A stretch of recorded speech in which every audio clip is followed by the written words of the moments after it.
For decades, the United States and Canada have stood side by side as the closest military allies in the world. From the trenches of World War I to NATO missions in Eastern Europe, the two nations have shared intelligence, coordinated defense strategies, and even guarded each other's airspace. That partnership wasn't just symbolic, it was strategic, binding both countries in a defense pact that many believed would never be broken. But now, in a decision that has stunned military analysts and political leaders on both sides of the border, Canada is walking away from one of the cornerstone elements of US military influence, its fighter jets. This isn't some minor procurement change buried in government paperwork. This is a $19 billion shakeup of Canada's defense future, and it has nothing to do with simply buying cheaper planes or diversifying suppliers. Prime Minister Mark Carney has officially rejected the United States F-35 program, the very aircraft that Washington has marketed as the backbone of Western air power for the next half-century. Instead, Canada is aligning itself with Europe and choosing Sweden's Gripen fighter jets. Before we dive into why this is such a big deal, make sure you subscribe to the channel, hit the like button, and turn on notifications so you never miss these deep dives into the stories shaping our world. The $19 billion decision that changes everything. When a country decides what fighter jets to buy, it's not just about speed, maneuverability, or weapons systems. It's about who you trust to defend your skies and whose technology you're willing to integrate into your national defense strategy. The US F-35 program has been a symbol of American technological dominance, stealth capabilities, advanced sensors, and an integrated weapons platform that can link with NATO systems in real time. Instead, Canada is committing nearly $19 billion to the Saab Gripen, a fighter jet that is not only cheaper to maintain but also gives Canada something the F-35 does not: complete operational independence. Unlike the F-35, which requires continuous software updates and maintenance through US-controlled systems, the Gripen can be serviced and upgraded entirely within Canada's own borders, with no need for American approval. It can even be customized with weapons from multiple allied nations, further diversifying Canada's defense supply chain. In short, Canada is buying sovereignty as much as it is buying fighter jets. The end of lockstep cooperation. To understand the gravity of this decision, you have to look at NORAD, the North American Aerospace Defense Command. Since the Cold War, NORAD has been the combined US-Canada command responsible for detecting and responding to any threat in North American airspace. For decades, this meant Canadian and American pilots flying compatible aircraft, using the same targeting systems, and operating as if they were one unified force. That compatibility allowed for instant coordination in emergencies, reducing reaction times to minutes, sometimes seconds. With Canada's move to Gripen jets, that seamless integration is gone. While the Gripen can work with NATO equipment, it will not be running on US-controlled software, nor will it rely on American weapons as its primary arsenal. This fundamentally changes the way joint missions are planned and executed. In a crisis, Canada's Air Force could operate independently from the US, making its own decisions without waiting for Washington's green light. For the Pentagon, that's a nightmare scenario, one where its northern ally is no longer under the same strategic umbrella, creating gaps in a system that was once airtight. Tariffs, tensions, and a breaking point. The seeds of this split didn't appear overnight. For years, trade disputes have been building resentment in Ottawa. Former President Donald Trump's tariffs on Canadian steel and aluminum were the first warning shots, but the relationship truly soured when new tariffs in 2025 targeted Canadian auto parts, lumber, and agricultural goods. These weren't just economic measures, they were political pressure tactics aimed at forcing concessions in unrelated policy areas. That heavy-handed approach left deep political scars in Ottawa and fueled public demand for a more independent foreign policy. Mark Carney, a former central banker turned prime minister, made it clear that Canada would not be bullied into strategic dependence. By rejecting the F-35, he's sending a message: if Washington is going to use economic leverage against Canada, Ottawa will use defense policy to push back in equal measure.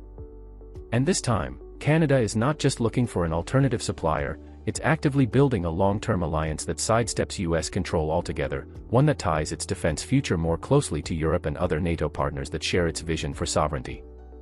Why the Gripen is a strategic masterstroke. On paper, the Saab Gripen is not as flashy as the F-35. It doesn't have the same stealth profile or the same global prestige. But what it does have is adaptability. The Gripen is designed for countries that want a powerful air force without being dependent on another nation's infrastructure. It can operate from short, rural runways, perfect for Canada's vast northern territories. It can be maintained with fewer personnel and lower costs. And it can be customized with weapons and electronics from multiple suppliers, not just the US. This means Canada could integrate European missile systems, develop its own radar upgrades, or even sell the Gripen to other countries without asking Washington for permission. Europe steps into the Arctic game. Perhaps the most strategically important part of this shift is where these jets will fly. Canada's Arctic region is becoming one of the most contested areas in the world due to melting ice, new shipping routes, and massive untapped oil and gas reserves. Until now, the US and Canada jointly monitored and defended the Arctic through NORAD. But with the Gripen, Canada gains a unique advantage. These jets are optimized for cold weather operations and can handle the extreme conditions of the far north better than most aircraft in the world. By choosing Sweden as a defense partner, Canada is also bringing Europe directly into the Arctic equation. Sweden has its own strategic interest in countering Russian moves in the north, and with Canada on board, the Arctic is no longer just a US-Russia chessboard, it's a multiplayer game where Washington is no longer calling all the shots. NATO will never be the same. Canada's decision is also sending shockwaves through NATO. For decades, the alliance has operated with the assumption that North American defense is led by Washington, with Canada acting as a supportive partner. Now, NATO members see that Canada is willing to break from US preferences if it means gaining more independence. This could inspire other mid-sized NATO members to do the same. Why stick with US-controlled weapon systems when you could buy European alternatives and avoid being caught in American political crossfire? Already, whispers in European defense circles suggest that Norway, Finland, and even Germany are watching Canada's move closely. Trump's reaction, and what comes next? Donald Trump, who has long viewed military alliances through a transactional lens, has reportedly called Canada's decision a betrayal and hinted at retaliatory measures. These could include higher tariffs, reduced intelligence sharing, or even scaling back US participation in Arctic defense operations.